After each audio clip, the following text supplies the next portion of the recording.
Sabahın aksımasın, olmuş boylan izası, okusun el nəğməsi, Tarıktan gelsin sesin, ses gelsin her taraftan, hüsnüne desin ahsan. Ses gelsin her taraftan, hüsnüne desin ahsan. Ak gönlünden kaderim, silinsin kuşlarım.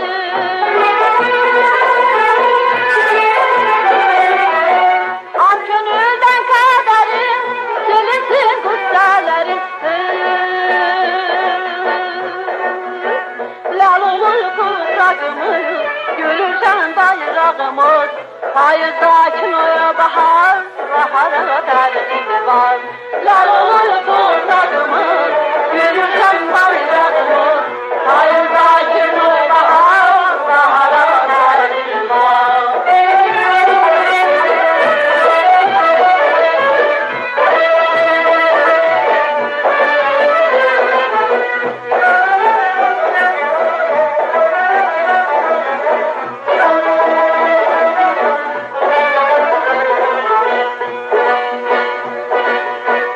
Sesle gelsin ellerim, nağnalı bülbülleri.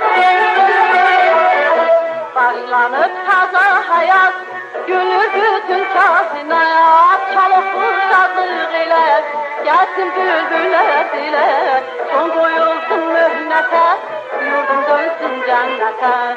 Son koyulsun mühnete, yurdum dönsün cennete.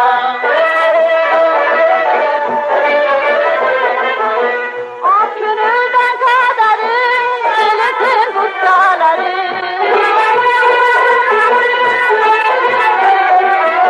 Ak gönülden kaderim, silinsin kuşlarım.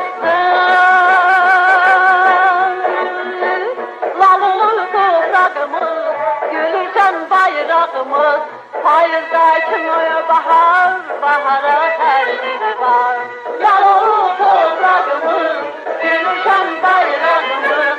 Hayırdakin oya bahar, bahara her biri var. Lal olur toprağımız, gülüşen bayrağımız.